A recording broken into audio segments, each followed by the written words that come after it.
The Carpenter and the Cradle, a History Weaver Adventure, Book 1, by Connie Worden.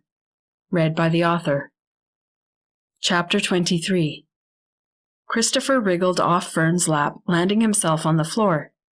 He didn't seem to notice when he hit the carpet. He just quickly rolled until he was under Fern's bed. "What are you doing, monkey face? Get out of there. You'll pick up all kinds of dirt on your clean pajamas. I haven't vacuumed under there in ages. It'll be full of dust bunnies." Christopher stuck his little head out from under the bed, a huge grin widening his impish face, his black hair standing straight up all over. "I know what you have under here," he said. "I don't have anything under there. Nothing important, Fern said quickly. She never could lie, not completely, not to Christopher. "Yes, you do. You keep that book you're always writing in." "So what? That's nothing important, like I said." Christopher pulled the binder out. "You read me what it says," he demanded. "Is it stories?" "No," Fern said sternly. "Well," she hesitated. There was no right answer to this one. If she said yes, Christopher would bother her until she read him a story from it. And they weren't stories that would interest a 3-year-old. Not the beginnings of the romance novel that had been growing in her head for months now. And if she said no, it wouldn't matter. He'd want to know what she was writing, whatever it was. The binder also housed her journal that she was driven to express her pent-up emotions in from time to time, when they got too much to keep carefully tucked away from all prying eyes. Her journal heard it all, but Christopher certainly couldn't. "I don't have to share everything with you, monkey face," she told him. "Sometimes sisters have to have secrets, even from their best little brothers. You know what secrets are, don't you? Sometimes you have to have secrets from me, right? Don't you?" Christopher pulled himself out from under the bed, sat up, and shook his head solemnly. "No way, Fun. I never have secrets from you. You shouldn't have secrets from me." "Never mind, buddy boy. You can't understand it now, but you will when you're older. I don't want to have secrets from you, but there are things you just can't quite understand now. I promise you, you will when you get as big as me." "When can I get as big as you?" Christopher asked, his little face starting to turn downward at the corners of his mouth. Fern was afraid he would be full-on wailing in a minute, and if she heard him, Mum would want to know why. Fern was supposed to be getting him ready for bed, not winding him up. "Come here, my favoriteest Christopher in all the world. Come sit up here and I'll tell you a bedtime story, Kay? Then you have to go brush your teeth." "Kay?" Christopher said, snuggling in beside her, his head on her lap, his face turned happy again. After Christopher was safely tucked into bed, Fern shuffled silently back to her room. She didn't want Mum to hear or see her. She may think of some other favor she wanted Fern to do. And Fern just wanted some time alone with that binder that Christopher had pulled out from under her bed. She had some heavy thinking to do. Could Coral have been imagining things?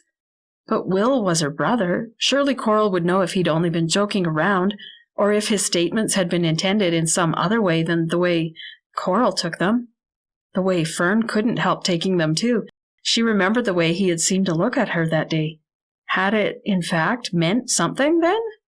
She'd done her best, and it was a very successful best, until Coral had talked to her to convince her that it had all been only in her own head, and Will didn't see her in that way. But Coral should surely know her own brother. And Coral had seemed to think, well, that Will had noticed her. Fern. She, herself. Fern, man, who had never had a boy look at her in any kind of way before. She was sure she would have noticed if one had. Coral had called her friends together to tell them about Will's accidental discovery of the underground storage space in the woods back of the cherry barn and the bizarre items in the ground. They'd all gone down into the hole to investigate, but none of them had the remotest theory what the furniture was doing underground, or where it could have come from.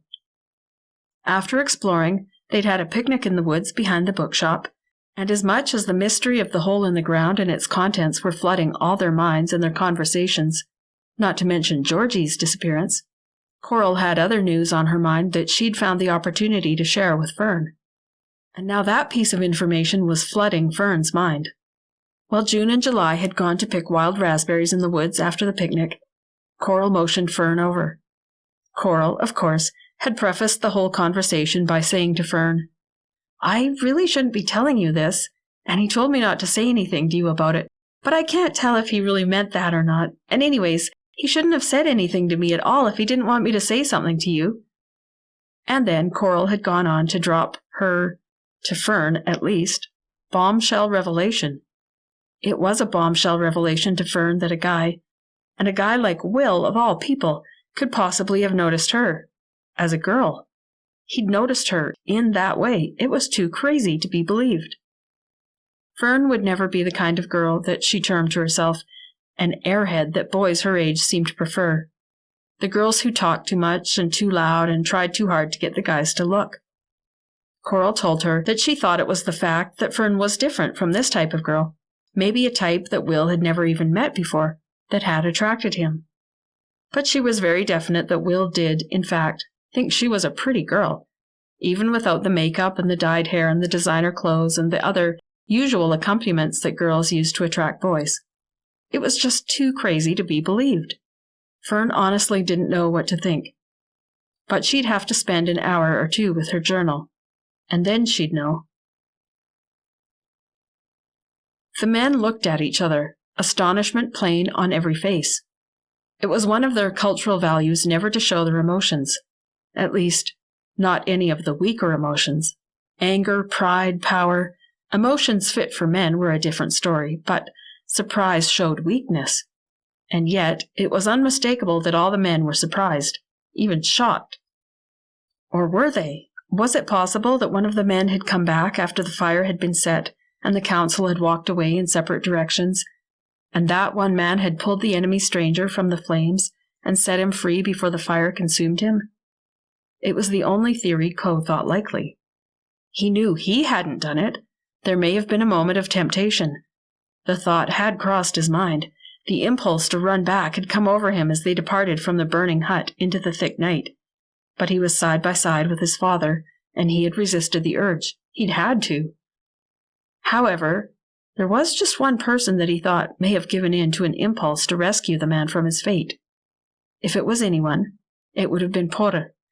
It was the only reasonable explanation. As Coe turned his head to look again at Porter's face to see if he could read phony surprise on his face or any sign of a guilty look, he noticed that he was not the only one to stare intently in Porter's direction.